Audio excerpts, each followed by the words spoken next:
Hi friends, welcome to our channel. ఈరోజు topic వచ్చేసి సదరం సంబంధించి చాలామంది అయితే కామెంట్ చేస్తున్నారు. సో ప్రధానంగా సదరం ఫ్లాట్ అనేవి ఓపెన్లో ఉన్నాయా లేదా బ్రదర్ అని చెప్పేసి. సో ప్రధానంగా అయితే మనకి గవర్నమెంట్ 3 months ఒకసారి అయితే మనకి సదరం ఫ్లాట్ అనేవి ఓపెన్ అవ్వడం జరుగుతుందండి. సో మేబీ జనవరిలో ఓపెన్ కావచ్చు. ఇప్పుడు ప్రధానంగా చాలామంది పదే కామెంట్ అడుగుతున్నారు. అదే చాలామంది కూడా ఫోన్ చేయడం అయితే జరిగిందండి. సో ప్రధానంగా ఇప్పుడు సదరం ఫ్లాట్లు అనేది మనకి వెయిటింగ్ లిస్ట్లో ఉంటాయండి. సో మీరు అప్లై చేసుకున్నా కూడా మీకు వెయిటింగ్ లిస్ట్లో ఉంటుంది. ఎటువంటి ప్రాబ్లం అప్లై చేసుకోవచ్చు. సో మనకి ఇది కంటిన్యూ ప్రాసెస్. సో మీరు స్లాట్లు ఓపెన్ అయినప్పుడే చేసుకోవాలనేది ఏం లేదు, ఎప్పుడైనా చేసుకోవచ్చు. ఇక్కడ మనకి గ్రామ సచివాలయంలో కానీ అలాగే మీ సేవలో కానీ మీరు అప్లై చేసుకోవచ్చు అండి. ఇక్కడ మనకి సదరం సర్వీసెస్ అని చెప్పేసి ఆప్షన్ కదా, ఇక్కడ 2 ఆప్షన్స్ ఉంటాయి. Slot booking for Sadaram certificate అని చెప్పేసి అలాగే సదరం ప్రింట్ అని చెప్పేసి. ఇక్కడ మనం ఫస్ట్ ఆప్షన్ మీద క్లిక్ చేసిన వెంటనే ఎవరైతే సదరం అప్లై చేయాలనుకుంటారో ఆ పర్సన్ సంబంధించి ఆధార్ కార్డు అనేది కంపల్సరీగా ఉండాలి. అలాగే ఆధార్ కార్డుకి mobile number link most important అండి. సో ఇక్కడ ఎవరైతే లబ్ధిదారులు అప్లై చేస్తున్నారో ఆ పర్సన్ సంబంధించి ఆధార్ కార్డుకి మొబైల్ నెంబర్ లేకుంటే ఈ సదరం స్లాట్ అని బుక్ చేసుకోవడానికి అవకాశం ఉండదు. సో ఇక్కడ మనం ఆధార్ నెంబర్ అంటే జనరేట్ ఓటీపీని క్లిక్ చేసిన వెంటనే ఈ విధంగా అయితే రావడం. ఇక్కడ మనకి 3 ఆప్షన్స్ ఉంటాయండి. ఒకటి general, first appeal, second appeal అని చెప్పేసి. వీటి గురించి మరొకసారి మీకు పూర్తిగా ఎక్స్ప్లెయిన్ చేస్తాను. ఇప్పుడు ప్రధానంగా నేను జనరల్ మీద క్లిక్ చేసి గో మీద క్లిక్ చేసిన వెంటనే మనకి ఇక్కడ మరొకసారి ఓటీపీ అయితే అడుగుతుంది. సో ప్రధానంగా సదరం సంబంధించి ఏదైతే మనం ఆధార్ నెంబర్ ఎంటర్ చేసినామో ఆ పర్సన్ సంబంధించి మరొకసారి ఓటీపీ అయితే అడుగుతుందండి. సో ఓటీపీ అనేది ఇక్కడ ఎంటర్ చేయాల్సి ఉంటుంది. సో ఓటీపీని ఎంటర్ చేసిన తర్వాత ఫర్దర్గా మనకి ఏ జిల్లాలో స్లాట్లు ఓపెన్లో ఉన్నాయా లేదంటే వెయిటింగ్ లిస్ట్లో ఉన్నాయని చెప్పేసి తెలుసుకోవచ్చు. సో ఈ ప్రాసెస్ అనేది గ్రామ సచివాలయంలో తెలుసుకోవచ్చు, అలాగే మీ సేవలో కూడా తెలుసుకోవచ్చు అండి. సో చాలామంది నేను వీడియో చేస్తుంటే హౌస్ హోల్డ్ మ్యాపింగ్ సంబంధించి కానీ సదరం సంబంధించి కానీ చాలామంది అయితే కామెంట్ చేస్తున్నారు సచివాలయంలో లేవు అని ఆప్షన్స్ అనేది. సో మనం చేస్తున్నది సచివాలయం లాగిన్ అండి. సో మీరు అక్కడ చేయకపోతే మనం ఏం చేయలేం. సో ప్రధానంగా నేను ఈ ఓటీపీ ఎంటర్ చేసి వ్యాలిడిటీ ఓటీపీని క్లిక్ చేసిన వెంటనే మనకి ఏ డిస్టిక్లో ఏమున్నాయి. సో ఇక్కడ మనం ప్రధానంగా లోకోమోటివ్కి సంబంధించి అన్ని వెయిటింగ్ లిస్ట్లో ఉన్నాయండి. సో కొన్ని చోట్ల మాత్రమే ఖాళీగా అన్ని చూపిస్తున్నాయి, 2 అయితే చూపిస్తున్నాయి. సో ఇక్కడ హియరింగ్ కానీ మెంటల్ కండిషన్ సంబంధించి కానీ మనకి ఇక్కడ ప్రధానంగా అయితే నాట్ అవైలబుల్గా ఉన్నాయి. ఇక్కడ ఓన్లీ విజువల్కి సంబంధించి లోకోమోటివ్ సంబంధించి వెయిటింగ్ లిస్ట్లో ఉన్నాయని. వెయిటింగ్ లిస్ట్లో కూడా మీరు అప్లై చేసుకోవచ్చు, ఎటువంటి ప్రాబ్లం లేదు. సో ప్రధానంగా ఇక్కడ మనకి కొన్ని డిస్ట్రిక్ట్లు అయితే ఎనేబుల్ చేయడం జరిగింది. అలాగే వెయిటింగ్ లిస్ట్లో ఉన్నట్టు కూడా మీరు అప్లై చేసుకోవచ్చు.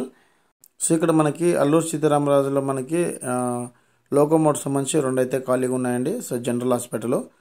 సో ఇక్కడ ఈ విధంగా మనం 1 by 1 అయితే మీకు చెక్ చేసి చూపిస్తాను. సో వెయిటింగ్ లిస్ట్లో కూడా ఉన్నాయి కొన్ని ఏరియాలో. సో మనకి ఇక్కడ అల్లూరు సీతారామరాజులో అయితే మనకి 2 అయితే ఇయరింగ్ సంబంధించి జనరల్ హాస్పిటల్ సంబంధించి ఇక్కడ మనకి ఆప్షన్స్ అయితే ఉన్నాయి 2. సో మిగతా అన్నీ నాట్ అవైలబుల్గా ఉన్నాయి, అలాగే వెయిటింగ్ లిస్ట్లో ఉన్నాయి మనకి. సో మీరు అడిగినటువంటి కామెంట్లన్నింటికి ఈ వీడియో ద్వారా సమాధానం దొరికింది అనుకున్నాను. సో ప్రధానంగా మనకి జనవరిలో అయితే రావచ్చండి సదరం స్లాట్ సంబంధించి. వచ్చిన వెంటనే మరొకసారి మీకు లైవ్ డెమో వీడియోనే చేస్తాను. సో ఒకవేళ మీరు సదరం స్లాట్ బుక్ చేసుకోవాలని అనుకున్న వాళ్ళు ఉంటే కన్నా కింద వాట్సాప్ గ్రూప్ లింక్ ఇస్తాను, అప్పుడు నాతో కాంటాక్ట్ అయ్యండి. సో మీకు అప్లై అయితే ఇవ్వడం జరుగుతుంది. సో దానికి అమౌంట్ ఛార్జెస్ అయితే ఉంటుందండి కంపల్సరీగా. సో ఎవరికైనా అలా కావాలనుకున్న వాళ్ళు కింద వాట్సాప్ గ్రూప్ లింక్ ఇస్తాను, అందులో జాయిన్ అయ్యి డైరెక్ట్ నాతో కాంటాక్ట్ అవ్వండి, మీకు చేసి ఇవ్వడం అయితే జరుగుతుంది. సో ఈ విధంగా మనకి 11 జిల్లా సంబంధించి వెయిటింగ్ లిస్ట్లో ఉన్నాయి. సో ఇయరింగ్ సంబంధించి కానీ విజువల్ సంబంధించి కానీ కొన్ని చోట్ల అయితే ఓపెన్లో ఉన్నాయండి. సో ఒకసారి మీరు వెయిటింగ్ లిస్ట్లో కూడా చేసుకోవచ్చు. కొన్ని చోట్ల మనకి స్లాట్లు అనేది నాట్ అవైలబుల్గా ఉన్నాయి. ఇక్కడ మనకు సబ్మిట్ అని చెప్పేసి ఉంది కదా. సో అప్లికేషన్ ఫామ్ ఏ విధంగా ఉంటుందో ఒకసారి చాలా వీడియోస్ కూడా చేయడం జరిగింది. సో పదే అడుగుతున్నారు చెప్పేసి మరొకసారి మీ ముందుకు వీడియోని తీసుకొచ్చాను. సో ఈ విధంగా అయితే మనకి గ్రామ సచివాలయం కానీ మీ సేవలో కానీ ఓపెన్లో అయితే ఉన్నాయండి. సో కొన్ని ఏరియాలు అయితే మనకి లేవు. సో ప్రధానంగా మనకి లోకోమోటివ్కు విజువల్కి సంబంధించి మాత్రమే మనకి కొన్ని చోట్ల స్లాట్లు అనేవి చేసుకోవడానికి అవకాశం ఉంది. సో లోకోమోటివ్ సంబంధించి అన్ని వెయిటింగ్ లిస్ట్లో ఉన్నాయి. అంటే వెయిటింగ్ లిస్ట్ అంటే కొద్దిగా టైం అయితే పడుతుంది. 3 months పడవచ్చు, 1 month పడవచ్చు, 2 months పడవచ్చు, కొద్దిగా టైం అయితే పడుతుంది. సో మీరు వెయిటింగ్ లిస్ట్లో కూడా చేసుకోవచ్చు, ఎటువంటి ప్రాబ్లం లేదు. సో ఇప్పుడు ఒకసారి మనకు అప్లికేషన్ ఫామ్ ఏ విధంగా ఉంటుంది చూపిస్తాను మీకు.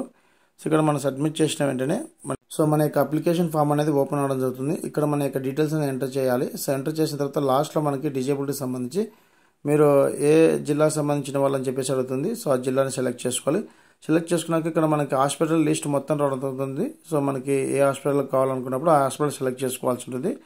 మీకు దగ్గర ఉన్నటువంటి హాస్పిటల్ ఏదైతుందో అది సెలెక్ట్ చేసుకొని ఇక్కడ మనకి సెలెక్ట్ చేసిన వెంటనే మనకి కొన్ని ఆప్షన్స్ చూపిస్తుంది, 3 ఆప్షన్స్ అనేది. సో లోకోమోటివ్, విజువల్కి సంబంధించి, ఇయరింగ్ సంబంధించి అని చెప్పేసి. సో ఇక్కడ మీరు ఏదానికైతే అప్లై చేయాలనుకున్నారో దాన్ని సెలెక్ట్ చేసుకొని సబ్మిట్ చేస్తే మీకు ఒక అక్నాలజ్మెంట్ అయితే వస్తుంది. సో అక్నాలజ్మెంట్ ద్వారా మీరు డౌన్లోడ్ చేసుకొని అది మీరు వెయిటింగ్ లిస్ట్లో అయినా రావచ్చు, లేదంటే డేట్ అయినా ఇవ్వచ్చు అండి. సో ప్రధానంగా అయితే ఇప్పుడు మనకు సదరం అనేది వెయిటింగ్ లిస్ట్లో ఉన్నాయని. సో లోకోమోటివ్ సంబంధించి, సో విజువల్ సంబంధించి అయితే కొన్ని చోట్ల అయితే ఉన్నాయండి. సో ఇదండి ఈ వీడియో అప్డేట్. వీడియో నచ్చితే లైక్ చేయండి, షేర్ చేయండి, సబ్స్క్రైబ్ చేసుకోండి మర్చిపోకండి. Thank you for watching. Thank you so much. జై హింద్.